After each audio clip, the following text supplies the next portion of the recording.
omu ku bannamwandu ba Ssegirinya Muhammad n'abamu ku baffamire ey'omugenzi Ssegirinya Muhammad bwe batyo bamaze okubanga ate beegatta ku kampu eya Council Luyimbazi Nalukoola. Jjukira Luyimbazi Nalukoola ye yaweebwa kaadi ey'ekibiina ekya National Unity Platform mu kalulu oba by-election egenda okubanga ate egenda mu maaso mu bitundu eby'ekawempe oluvannyuma lw'okuba nti Ssegirinya Muhammad yafa ate nga wakyabulayo ebbanga eriwererako ddala ssemateeka nga kkiriza okubanga ate tugenda mu by-election. Kaakati we twogerera by-election eno ebadde etandika okubeera ng'ekwatirira omuliro. Omu ku bannamwandu omukyalo oyo amanyiddwa nga Akandinda wamulaba twamukuwa ng'akozesezza akabonero omugenzi.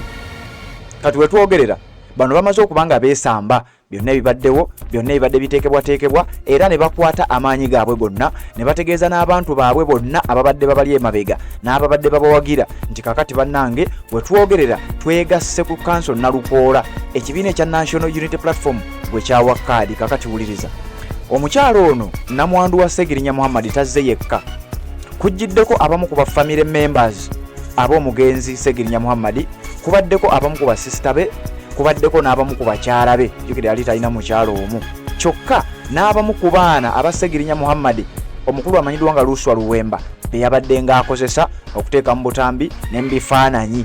Bano nno bonna babasitudde ne babatwala mu kampu eya Council Luyimbazi Nalukoola. Kakati we twogerera Council Luyimbazi Nalukoola amaze okuba nga yeegattibwako abamu ku babadde mu kalulu babiri balambirira. Jjukira emabegakaawo kaadi y'ekibiina ekya NUP nga bamaze okuba nga bagigaba.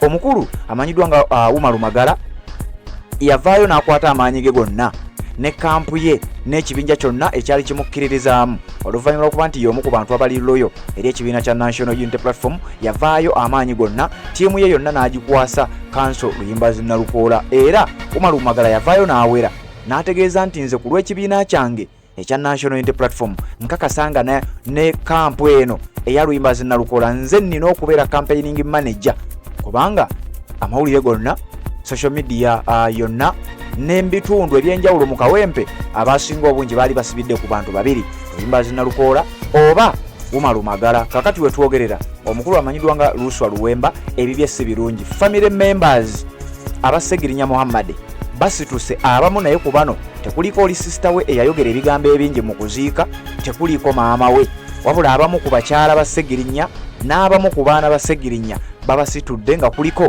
n'abamu ku basisita ba Ssegirinya ne bagenda butereevu mu kampu ey'omukulu amanyiddwa nga Luyimbazi Nalukoola era bwe batyo ne bamuwa byonna bye babadde bateekateeka okukola, manifesto zaabwe na buli kimu kye babadde bafumba ku biki bye bagenda okuba nga bateekateeka okugamba abantu oba okukolera abantu, byonna bwe babikutte ne babitwalira Council Luyimbazi Nalukoola nti ssebo tukkiriza gw'oba otukulembera engeri ekibiina ekya National Unity Platform gye kiri nti gwe gwe kyawa kaadi. Kakati we twogerera bano bamaze okuba nga beegatta ku Nalukoola. Naye nga bwe nkugambye nti Umar Magala ye yasooka ekikolwa kino n'abamu ku bacandidates abaasunsulwa era ne bataweebwa kaadi y'ekibiina ekya National Unity Platform. Abamu ku abo tebannalabibwako nga balina we batimbye oba nga balina we boogeredde oba okulangirira ti bannange naffe tugenda kuvaayo tujje buli omu ajje nga independent. Ekintu ekyo tekinnaba kubeerawo era bino byonna biba byongera amaanyi mu kampu eya Luyimbazi Nalukoola. Kyokka nga ne His Excellency Robert Kyagulanyi Ssentamu bwe baamala okuwa kaadi yavaayo n'abategeeza nti ddala bwemubanga mwenna muli bammemba mu kibiina kino tukkiriza nti tusobola okukolera awamu ttiimu eno yonna ey'ababadde beegwanyiza kaadi y'ekibiina tuba nga ate tugisimba ku muntu omu ne tuba nga tusimba emabega w'omuntu omu ebinaddirira ojja kuwulira. Emabegakaawo omukulu amanyiddwa nga Luswa Luwembe olunaku lwajjo twakuwadde amawulire yalangiridde officially bwe yabadde mu bantu b'e Kawempe ng'akutte mukalakaasa ye yavuddeyo n'ategeeza nti nze abantu b'e Kawempe bansabye era bategeezezza nti nnina okubeera nga nzija nga independent okusinziira ku ye.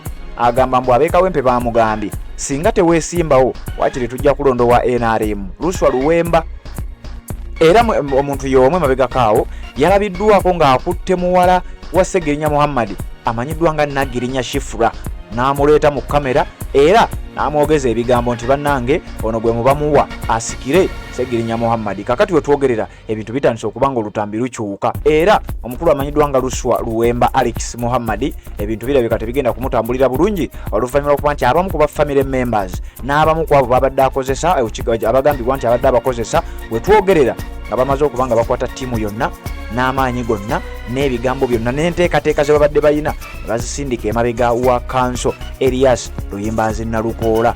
Omukulu ono amanyiddwa nga Luswa Luwemba yafuddeyo n'ategeeza ebigambo bye yategeezezza, wabula bwe babadde ku kitebe ekya National Unity Platform omukulu Erias Luyimbazi Nalukoola, Wuma Lumagala n'omukyala Akandinda omu ku bannamwandu Abasegirinya Muhammad babuuzizza Nalukoola ku nsonga za Luswa Luwemba Muhammad Alex.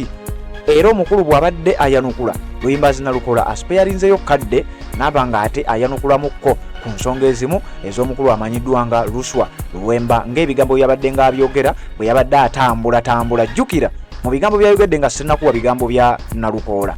Wulira Luwemba bwe yagambye. Luwemba yagambye nti bwe yatuuse mu bantu b'e Kawempe, era kino kiri ku likodi naawe wakawuliriza oba wadde otugoberera, mbu Luyimbazi Nalukoola buli watuuka mu bantu b'e Kawempe bamugobaganya, mbu era nga bamugamba bo baagala Luswa Luwemba, era kaadi bwe baba tebaagimuwa bo ng'ab'e Kawempe okusinziira ku Luswa Luwemba Alex Muhammad nti baamugambye nti wakiri tujja kulondowa NRM naye nga tetuwadde Nalukoola kubanga ffe si foot soldier era tumukkiririzaamu, tubadde tuwagala ggwe. Omukulu bw'atyo bwe yategeezezza. Kakati we twogerera kanso Erias Luyimbazi Nalukoola bw'ati bwayanukudde ku bigambo ebimubuuziddwa ku nsonga eza Alex Luswa Luwemba, naye nga officially ttiimu eya omukyala amanyiddwa nga Akandinda omu ku bannamwandu b'omugenzi n'abamu ku bafamily members bamaze okuba nga beegatta ku ttiimu ya Erias Luyimbazi Nalukoola. Wuliriza bino nzije tubeere nga tweyongerayo. Yalyagadde okubeera wamu ne munno bwe mutambula naye mu ddembe eryo erituleetera okunyumirwa ebibiina byaffe bye tuyita Freedom of Association likuweera ddala ebbeetu okubeera n'ekibiina ky'oyagala okuba nakyo, kyokka ate era n'oba n'ebbeetu okwawukana n'ekibiina newankubadde obadde nakyo. Ekyo si kye twagala kibeere, twalyagadde okusigala ne munnaffe, era tulowooza nti ate tusigala ng'awulira amaloboozi gaffe nti akomewo tutambulire wamu, kubanga amazima ddala ebirungi biri mu maaso. Naye bwe kinaabanga kigaanidde ddala tunaabanga tetulina kyakukola okuggyako okusigala nga tuvuganya, naye tetusobola kumanyira ddala oba okusalawo okwo yakukoze okutuusa ng'olunaku luli lutuuse, olw'abirimu 6 oba olw'27 ne tulabira ddala nga naye y'omu ku abo abagenzi okwewandiisa ng'avuganya oyo yaleeteddwa ekibiina kubanga yakwata bendera. Naye mu kiseera kino tetusobola kusala lutindo okutuusa nga tulutuuseeko, biyinza okuba ebigambo obugambo. Assalamu alaikum warahmatullahi wabarakatuh. Amanya n'eddoboozi Haji Abdu omusomi w'eddua. Nkola ku nsonga ez'enjawulo, emirimu nga gikutataganyeko, ebyenfuna byo nga bidobonkanye, ne oba oli bweru wa ggwanga emirimu gya kucankalanako. Jangu kusomere ku ddua okubeda nedda eddua zaabaawo, eddua zisomibwa omuntu n'oterezebwa mu mbeera yonna ebadde ekwesibyeko akanyaga. Nina ekyoto kye nsobola okukumira wadde oli bweru wa ggwanga nga toli kumpi wano n'ofuna omukisa ogwo nawe n'osomerwako ku ddua nga nkuteddeko n'akabaani, Allah ajja kukusaasira, ajja kwanukula. Kuba ku namba yange y'essimu 0752 44 71 56 ne ku WhatsApp kwendi mpereza obubaka sobole okukuyamba. Assalamu alaikum warahmatullahi wabarakatuh.